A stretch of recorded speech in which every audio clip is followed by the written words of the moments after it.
Before you lies the edge of the known world. Behind you are the walls of Chang'an, and the smoke of kitchens, the sound of markets, the protection of law, family, and empire.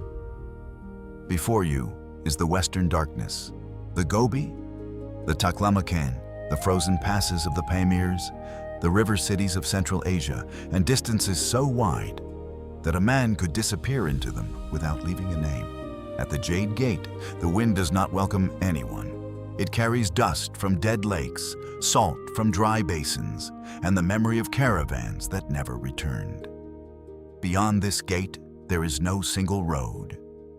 There is only a chain of chances, an oasis found before thirst wins a mountain pass, crossed before snow closes it, a bandit camp avoided before dawn, a stranger trusted before betrayal.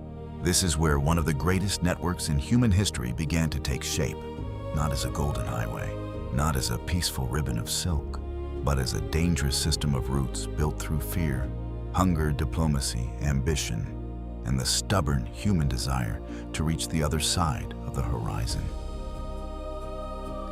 We call it the Silk Road, but the name is misleading. For most of its history, the people who lived, traded, prayed, fought, and died along these routes did not call it by that name. The term Silk Road was created much later in the 19th century by the German geographer Ferdinand von Richthofen. And even then, the phrase should not be imagined as one road. It was a vast network of land and sea routes linking China, Central Asia, India, Iran, the Middle East, the Mediterranean, and Europe. It was not simply a road. It was the first great nervous system of the old world. Through it moved silk horses, jade glass spices, paper metalwork, medicines, precious stones, carpets, ceramics, and slaves. But goods were only the surface. Moving beneath them were ideas, religions, languages, artistic styles, technologies, diseases, political intelligence, and myths about distant people. The Silk Road was where civilizations touched, without always understanding one another. It was where beauty traveled with danger, and where connection could bring wealth, wisdom, and death in the same caravan. The story begins not with trade, but with fear. In the 2nd century BCE, the Han dynasty faced pressure from the Xiongnu, powerful nomadic confederations of the steppe. Their mounted warriors moved with a speed that the Chinese armies struggled to match. They crossed frontiers, attacked settlements, and reminded the Han court that walls alone could not solve the problem of the northwestern frontier. Emperor Wu of Han needed information allies, and above all, better horses. In 139 BCE, according to UNESCO's account of the Silk Roads, the envoy Zhang Qian was sent westward on a diplomatic mission. The purpose was not to sell silk. It was to find allies against the Xiongnu. But the mission became something far greater than the court intended. Zhang Qian walked into the unknown. He was captured by the Xiongnu and held for years. He escaped, continued west, and reached lands that many in China knew only through rumor, the Ferghana Valley Bactria, and the wider world of Central Asia. He did not bring back an alliance strong enough to solve the Han dynasty's immediate military problem, but he brought back something more explosive knowledge. He revealed that China was not alone at the center of the world. Beyond the deserts were kingdoms, cities, farmers, merchants, warriors, and horses unlike anything the Han had known. In Ferghana, the so-called heavenly horses became objects of desire because they represented speed, endurance, and military survival. The Han court understood that to defeat riders of the steppe, it needed not only weapons, but mobility. Information became strategy, and strategy opened the West. From that moment, the routes across Inner Asia began to matter in a new way. Diplomatic missions, military campaigns, tribute exchanges, merchants, monks, and guides all began to move through the corridors between China and Central Asia. The Silk Road was not born in one day. It was assembled piece by piece by states that wanted power merchants, who wanted prophet monks, who wanted salvation, and travelers who had no choice but to risk everything. The geography was merciless. To the east lay the Gobi, cold, dry, and immense. To the west of Dunhuang lay the Taklamakan Desert, one of the most terrifying barriers on Earth. Its name is often translated in popular imagination as a warning: go in, and you may not come out. Whether or not the phrase is linguistically exact, the fear it expresses is real. Caravans could not simply cross the desert through its center. They had to follow the edges, moving from oasis to oasis around the Tarim Basin. Dunhuang stood like a lantern at the edge of danger. It was not merely a stop. It was a threshold. Here, travelers checked animals, bought supplies, prayed, hired guides, and decided which route to take north of the desert or south of it.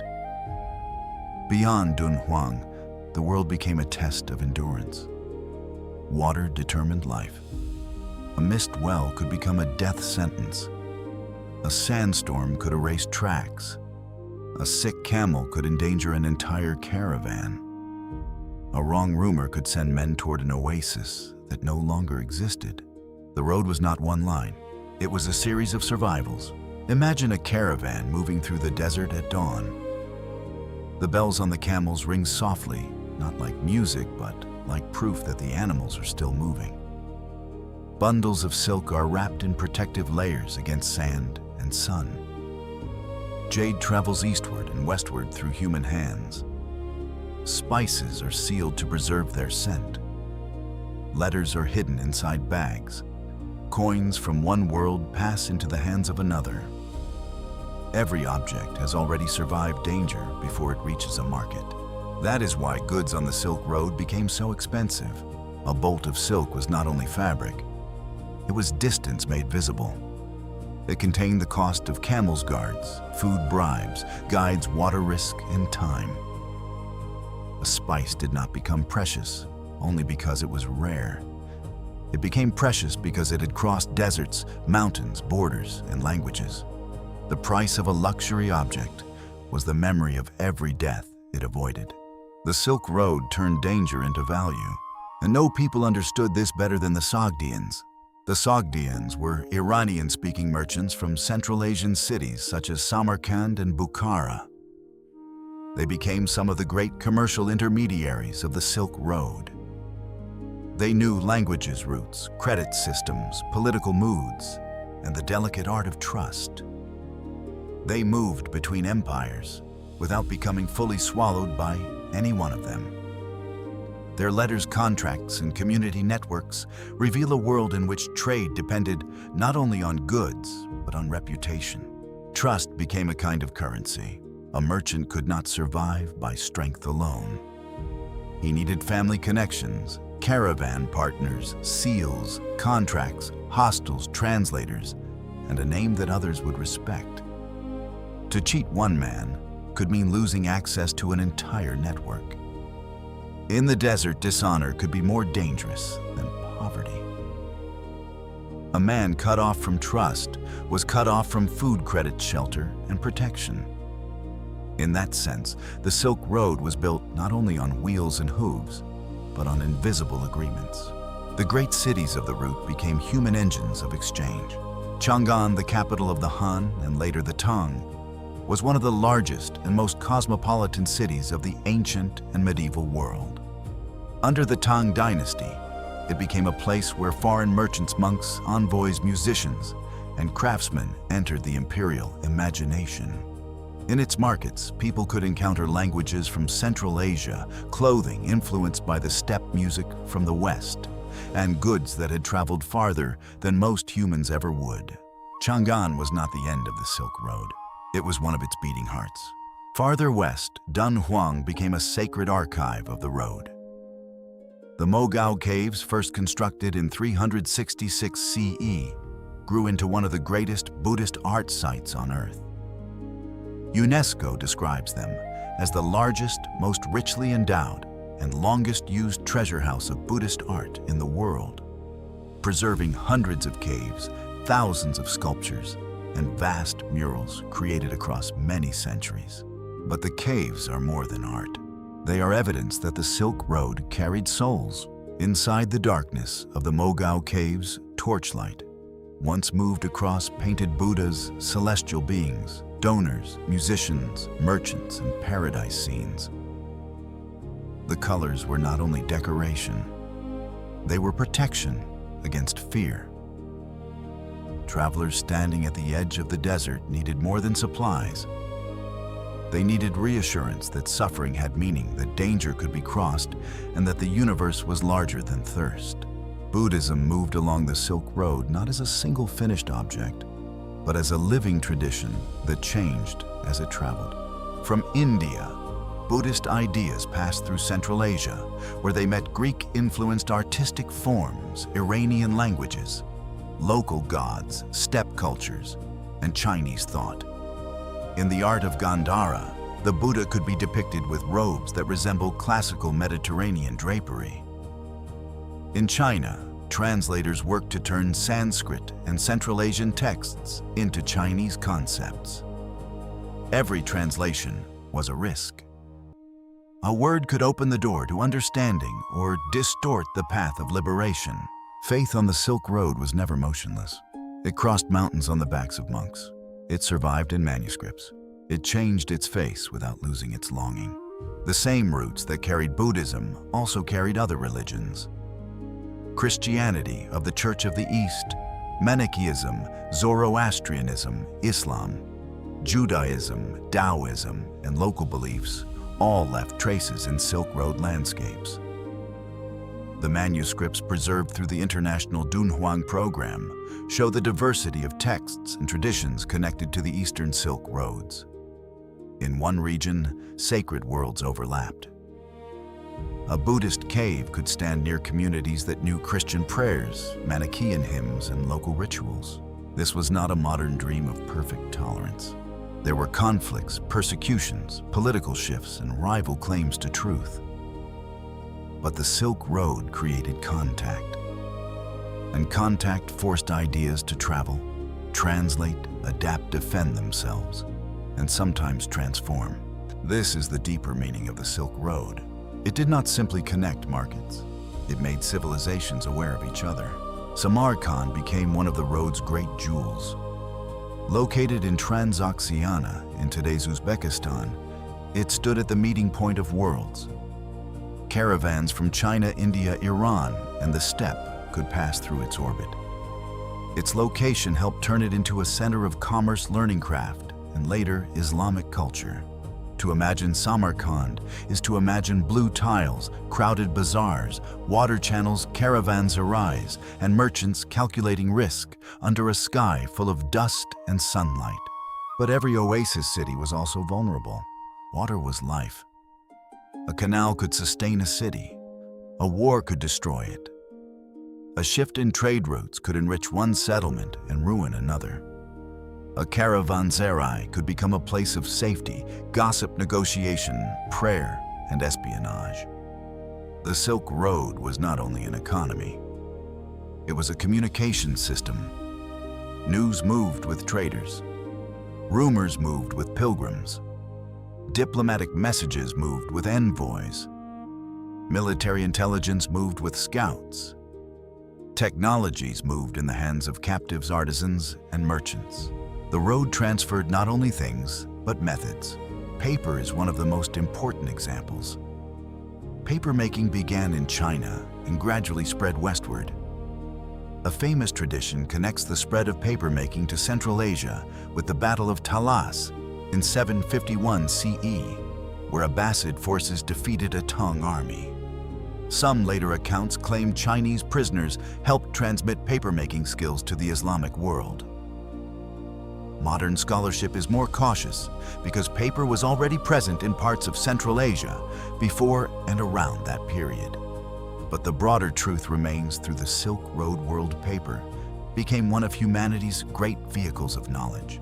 When paper spread, knowledge changed. A manuscript no longer had to depend only on expensive parchment or fragile alternatives. Administrative systems expanded, religious texts multiplied, scientific works could be copied, poetry traveled, Mathematics, astronomy, medicine, geography, law, and philosophy found cheaper surfaces. The road did not simply move books. It helped make more books possible. The same is true of other technologies. Gunpowder, first developed in China, eventually moved westward and changed warfare. The magnetic compass printing techniques, silk production knowledge, metallurgical skills, glassware, musical instruments, crops, and artistic motifs all moved in complex directions. The Silk Road was not a one-way delivery system from east to west. It was multi-directional. China received horses, glass, precious metals, grapes, alfalfa, musical styles, religious ideas, and foreign fashions. The Islamic world transmitted mathematics, astronomy, medicine, and commercial practices. India contributed religious concepts, textiles, spices, and artistic forms. The Mediterranean world sent glass, gold, silver, wine, and images of prestige. The road made the world less isolated, but it also made the world more vulnerable. The same routes that carried silk could carry disease. This is the dark side of connection. The Justinianic plague in the 6th century and the Black Death in the 14th century were both part of larger patterns of disease movement across connected regions. Historians continue to study the exact pathways, but there is no doubt that long-distance trade armies, ports, caravan routes, and rodents played roles in spreading epidemic disease. The Black Death devastated populations across Eurasia and North Africa. It did not move only because of the Silk Road, but the interconnected world of trade and travel helped create conditions in which disease could travel far faster than isolated societies might have allowed. Connection is never innocent. It brings wealth, but also contagion. It brings ideas, but also conquest. It brings faith, but also conflict. It brings knowledge, but also weapons. The Silk Road was beautiful because it connected humanity. It was terrifying for the same reason. In the 13th century, the Mongol Empire transformed the routes again. Through conquest, violence, and administrative discipline, the Mongols created a vast imperial space across Eurasia. Historians often call the resulting period of relative security for trade the Pax Mongolica. It did not mean peace in a gentle sense. It was peace under the shadow of terrifying force. But it did allow merchants, envoys, missionaries, and travelers to move across long distances with a level of protection that would have been difficult in more fragmented times. A traveler with the right documents, seals, and authority could cross enormous distances. Marco Polo's famous journey took place in this Mongol-connected world. But he was not the only traveler. Muslim scholars, Chinese envoys, Armenian merchants, Franciscan missionaries, Persian administrators, and many others moved through the same vast networks. The Mongol postal relay system with stations and fresh horses helped information move across empire. In some ways, it was an early high-speed communication network built not from fiber optic cables, but from horses, road stations, and discipline. The Silk Road under the Mongols became both safer and more dangerous. Safer for those protected by imperial order, more dangerous for those crushed by conquest. Again, the road reveals its double nature. No connection is pure. By the 14th and 15th centuries, overland routes faced new pressures. The fragmentation of Mongol power, shifting political boundaries, wars, rising costs, and the growth of maritime trade changed the balance. Ships could carry more cargo than caravans. Sea routes could bypass many overland dangers. In 1498, Vasco da Gama reached India by sailing around the Cape of Good Hope, helping open a new era in European maritime trade with Asia. The old land routes did not vanish overnight, but the center of gravity began to move. The caravan did not die. It changed form. The Silk Road became less a single historical period than a recurring pattern in human life, the search for connection across distance. Caravan serays were the data centers of their age. They stored goods, information, rumors, letters, currency, and trust. A merchant entering one could learn about prices in another city, wars in another kingdom, bandits on another road, or the death of a ruler hundreds of miles away. The camel bell was an information signal. The seal on a document was encryption. The trusted merchant network was a financial system. The relay station was an internet of hooves. The past is not as distant as it looks. Today, fiber optic cables lie beneath oceans. Container ships cross seas. Air cargo moves overnight. Phones connect cities in seconds. A young person in Hanoi can use a device designed in one country assembled in another, powered by minerals from several continents connected to servers somewhere else, and dressed in cotton or synthetic fibers that pass through global supply chains. This is the Silk Road in another form, not the same road, but the same human impulse. To move, to trade, to translate, to desire, to imitate, to fear, to connect. The Silk Road reminds us that globalization did not begin with the modern world. It began whenever humans looked beyond the horizon and decided that the stranger might be dangerous, but also necessary. That is the core truth. The stranger brings risk. The stranger also brings the future. Zhang Qian left Chang'an, searching for an ally and horses. He returned with a map of possibility. Merchants crossed the desert seeking profit and created channels for religion. Monks crossed mountains seeking scriptures and changed the spiritual history of East Asia. Sogdian traders sought wealth and built cultural bridges across continents. Mongol riders sought empire and accidentally strengthened exchange. Sailors sought new sea routes and transformed the old road into a maritime world. The Silk Road was never one road, never one people, never one empire, never one religion, and never one story. It was a living organism. Its bones were mountains and deserts. Its blood was trade. Its breath was faith. Its nerves were messages. Its wounds were war and plague. Its memory is still inside the modern world. Zambur, to stand at the Jade Gate in imagination, is to stand at the edge of every human choice between fear and connection. Behind you is safety, before you is distance. The desert does not promise mercy. The mountains do not promise passage.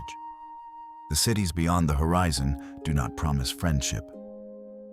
But if no one steps forward, nothing changes. No religion crosses. No technology spreads. No art transforms. No language borrows. No civilization discovers that it is not alone. This is why the story of the Silk Road still matters. It is not only about silk. It is about the courage and danger of contact. It is about the way humanity becomes larger when it accepts that difference is not always an enemy. It is about the price of connection paid in sweat, gold, bone, prayer, curiosity, and sometimes blood. From Chang'an to Dunhuang, from the Taklamakan to Samarkand, from the Pamirs to Persia, from India to the Mediterranean. From caravan bells to digital cables, the same lesson continues. The world is not changed by walls alone. It is changed by the people who cross the distance between them. Yet to understand the Silk Road fully, we must slow down inside the caravan itself. A caravan was not a romantic line of camels moving across a golden sunset. It was a moving village under threat. There were merchants, guards, translators, cooks, animal handlers, monks, envoys, guides, and sometimes families. There were old men who knew where wells lay beneath gravel. There were young men hired to watch the horizon for raiders. There were scribes who recorded debt cargo taxes and promises. There were animals whose survival determined the fate of everyone. The Bactrian camel became one of the great heroes of this world. With 2 humps, thick hair, strong feet, and the ability to endure cold and heat, it was suited to the harsh spaces of Central Asia. A camel could carry goods where wheeled carts failed. It could cross salt flats, gravel deserts, and mountain approaches. It could endure thirst longer than a horse. But even camels had limits. Overload them and they collapsed. Misjudge water and they died. Lose too many animals and the caravan became helpless. The Silk Road depended on creatures as much as empires. Every empire that wanted trade needed animals. Every merchant who wanted profit needed handlers. Every monastery that wanted donations needed roots. Every city that wanted wealth needed a chain of living labor stretching far beyond its walls. A silk robe in Rome, or Byzantium, began long before it reached a palace. It began with silkworms feeding on mulberry leaves in China. It passed through women's handlooms, dyers, inspectors, packers, merchants, and guards. It crossed political borders. It survived heat, dust, theft, taxes, and bargaining. By the time it entered a foreign court, it was no longer only fabric. It was proof that an invisible world of labor and risk had succeeded. The same was true of glass-traveling east horses moving into China, spices crossing from India and Southeast Asia through connected routes, and metalwork moving between cultures. Nothing arrived alone. Every object carried an echo of the systems that moved it. This is why archaeology along the Silk Roads is so powerful. A coin found far from its mint can reveal contact. A piece of silk in a tomb can reveal status and desire. A wall painting can show foreign clothing. A manuscript in an unexpected language can reveal a community that once prayed, traded, and argued in a place where the language is now gone. A fragment of paper can tell us that knowledge moved quietly, not always through great events, but through ordinary use. The road survives in fragments, and fragments are often more honest than legends. The legend says the Silk Road was a highway of silk. The fragments say it was messier, wider, and more human. It included poor traders and rich envoys, holy men and smugglers, soldiers and slaves, translators and thieves. It included legal trade and illegal trade, generosity and exploitation, curiosity and prejudice. It was not a peaceful dream. It was a human network. And human networks are always mixed. This makes the Silk Road more interesting, not less. Because the true miracle is not that perfect people created connection. The miracle is that imperfect people driven by profit, fear, faith, hunger, and hope still created a world in which cultures could meet. In oasis cities, the meeting became visible. Dunhuang was one such place. So was Turfan with its ingenious underground water systems known as caravans, which carried water from the mountains through channels beneath the desert. So was Kashgar, a meeting point of roots, peoples, and languages. So was Khotan, famous for jade and Buddhist culture. So was Samarkand, where Iranian, Turkic, Islamic, and later Mongol worlds overlapped. So was Bukhara, a city of scholars, merchants, and religious life. So was Merv, once one of the great cities of the Islamic world. So was Baghdad, where translation, science, and commerce connected knowledge from many traditions. The Silk Roads were not empty spaces between great civilizations. They were civilizations. The desert was not only an obstacle, it was a filter. It selected the routes, shaped the cities, and gave power to those who knew how to survive. Oasis towns became islands of life in a sea of danger. Their wells, walls, markets, temples, and caravanserais were not accidental. They were the architecture of survival. A caravan arriving at an oasis did not simply unload goods. It unloaded news, fear, gossip, songs, illnesses, letters, techniques, and rumors of war. The arrival of strangers changed the mood of the city. Children stared at foreign faces, merchants inspected seals, officials calculated taxes, monks asked for donations, thieves measured opportunities, translators became suddenly important, language itself became a road.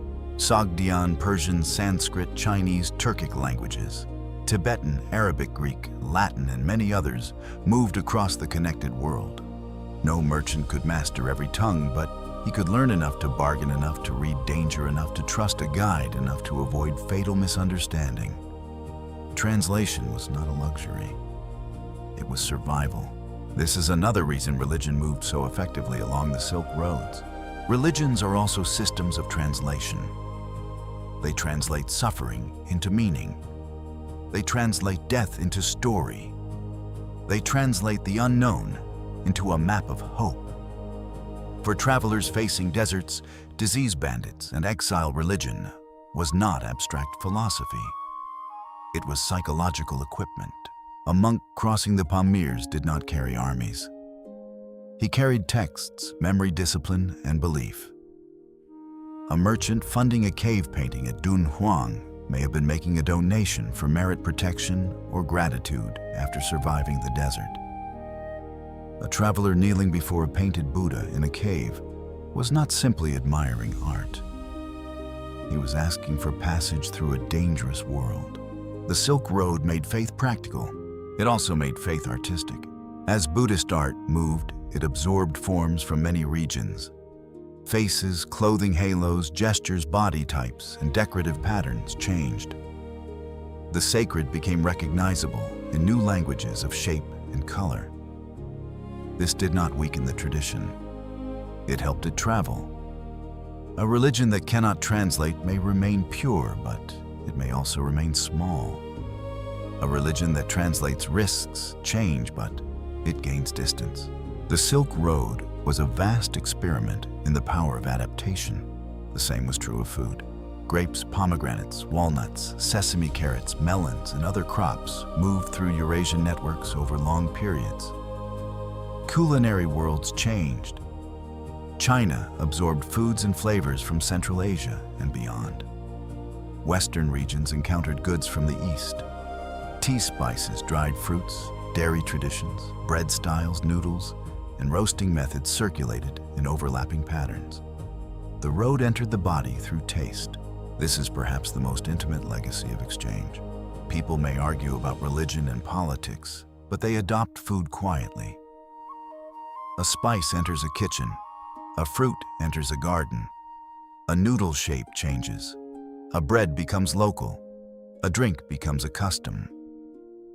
Over time, what was once foreign becomes memory. The stranger becomes flavor. But the road also created inequality. Luxury goods often served elites. Silk spices, precious stones, and fine metalwork moved toward those who could pay. The poor carried, guarded, loaded, cooked, and walked.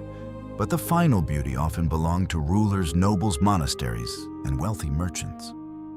The Silk Road was not a modern story of equal exchange.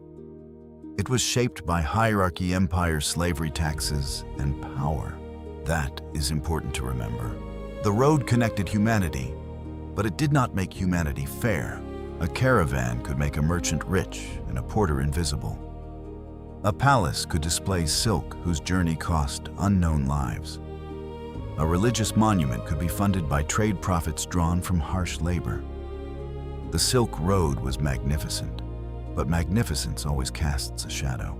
The documentary truth must hold both wonder and cost, because if we only celebrate connection, we forget the people crushed beneath it. If we only describe suffering, we miss the creativity that grew from contact.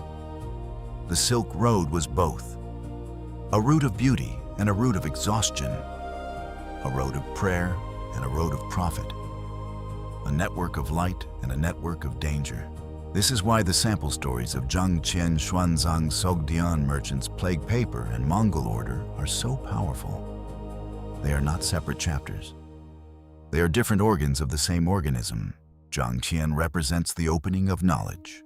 The merchants represent the circulation of desire. The monks represent the movement of meaning. The technologies represent the transfer of method. The plague represents the dark cost of interconnection. The Mongols represent the force that can secure a route and terrify it at the same time. The sea routes represent the network's transformation. The digital age represents its afterlife. To follow the Silk Road is to watch humanity discover a truth it still struggles with. Today, connection makes us powerful, but it also makes us vulnerable. The more connected the world becomes, the faster prosperity can travel, and the faster disaster can travel too. By the late medieval period, the balance shifted toward the seas. This did not happen because the land lost all value. It happened because ships changed the economics of distance. A ship could carry more cargo than a caravan. It could move bulk goods more efficiently. It did not need to feed hundreds of camels across deserts. It faced storms, piracy, reefs, and disease, but the scale of maritime transport transformed global trade. The Silk Road did not vanish. It unfolded into the ocean. Ports became caravanserais of water. Monsoon winds became highways. Sailors replaced camel drivers in the imagination of global commerce. The Indian Ocean became a theater of connection linking East Africa, Arabia, India, Southeast Asia, and China. The Portuguese arrival in the Indian Ocean did not create these networks, but it violently entered them and redirected parts of their power. The road changed shape because humanity always searches for the most efficient route between desire and possession. But the spirit of the Silk Road survived. It survived in the idea that no civilization grows alone. China was changed by Central Asian horses, Buddhism music crops, and foreign fashions. Central Asia was changed by Chinese goods, Islamic culture, Mongol rule, and trade wealth. The Islamic world was changed by paper scientific exchange and connections to India and China. Europe was changed by goods knowledge disease and eventually the desire to reach Asia by sea. India was both a source and a receiver, sending religion, textiles, spices, and mathematics into wider circulation while absorbing influences in return. The map was never simple. It was a web, and that web is the true legacy. Today, when people speak of globalization, they often imagine something new. But the Silk Roads remind us that interdependence is ancient. The tools have changed. Caravans became ships. Ships became railways. Railways became highways. Telegraph lines became fiber optic cables.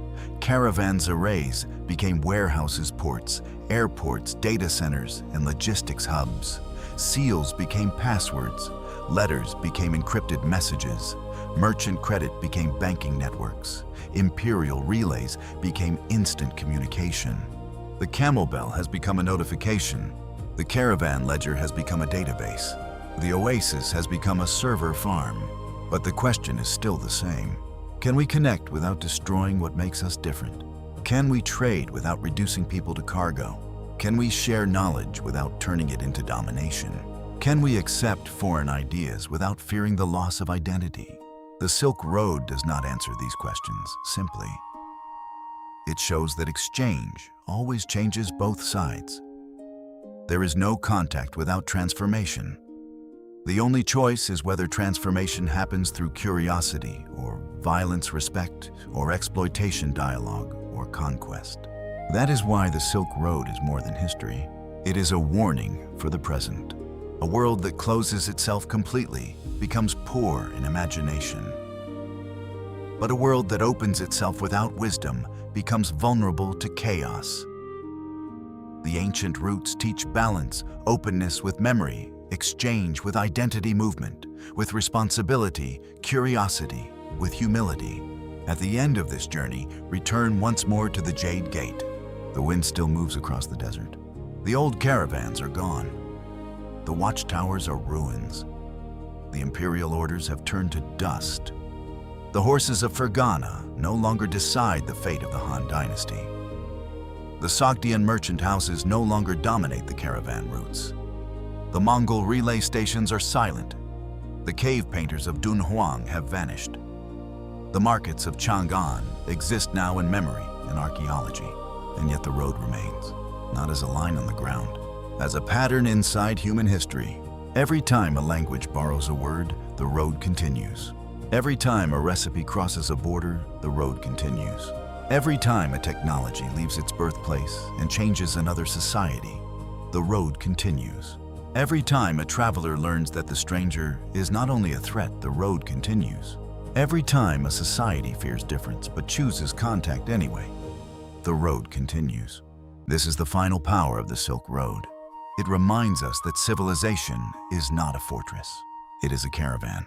It survives by moving, adapting, exchanging, remembering, and crossing the distance between worlds. The desert was real. The mountains were real, the bones were real, the danger was real, but so was the courage. And from that courage came one of the greatest transformations in the history of humanity. A network that taught distant civilizations to see one another, fear one another, desire one another, borrow from one another, and eventually understand that the world was larger than any empire could imagine.